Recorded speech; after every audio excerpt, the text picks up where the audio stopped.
Hi, Erasmus users. I'm so excited to show you our new revamped user privileges.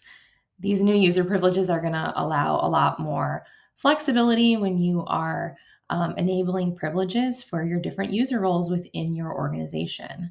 So let's get started. They're going to be found in the exact same spot: settings, organization, user privileges, and similarly to our old user privileges, they can only be managed by the manager level within the organization. The names of the different privileges haven't changed, but as you can see, the layout is a lot different. So first thing I want to cover is that you can still change the name of the privileges. We can add a new role based off of one of our base roles. So we still have manager, supervisor, behavior analyst, behavior technician, and parent as our base roles. But you can call those whatever you would want to. And if you have switched the name of a role, you'll see the new name here, but then the base role is going to be grayed out below.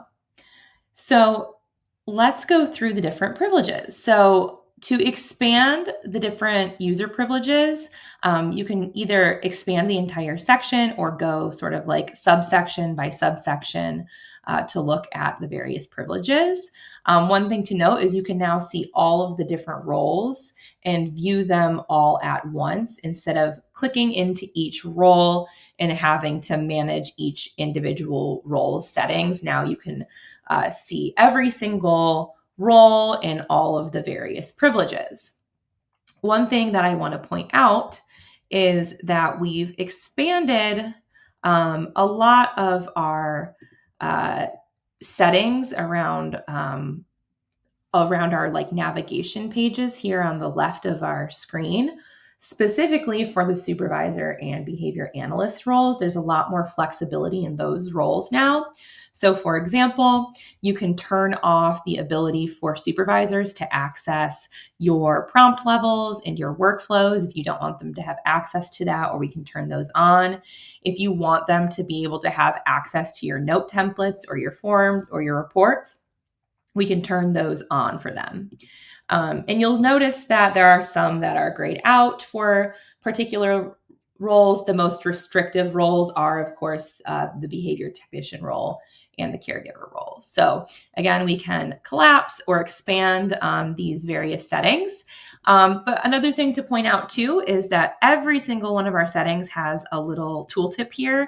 You can click it and it's going to give you a pop-up that shows you exactly what that user privilege allows that role to do. So you can see for this one, it's access to a client page that displays all scheduled client appointments. And you'll see, for example, for the treatment areas, it'll say access to view, create, edit, and delete the organization's treatment areas. So it's going to give you a lot more guidance on exactly what each privilege entails for that particular role. One thing to note is the manager level role also has a lot of settings that are locked on for it that you can't turn off, just because we wouldn't want you to accidentally disable something for a manager and make it so that there isn't somebody from the org that is able to access everything at all times. The next thing I want to just show you is the notifications. Settings have moved to a different tab.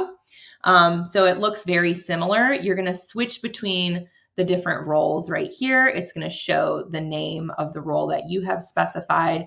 So if we want to look at supervisor level settings, then we can see these. Nothing has changed about the notification settings. We haven't added or removed any, and all of your settings are going to carry over from what your previous settings were for both your user privileges and your notifications. So those are the major updates on our user privileges. And feel free to refer to our knowledge base if you need any other information, or reach out to us at help@hirasmus.com.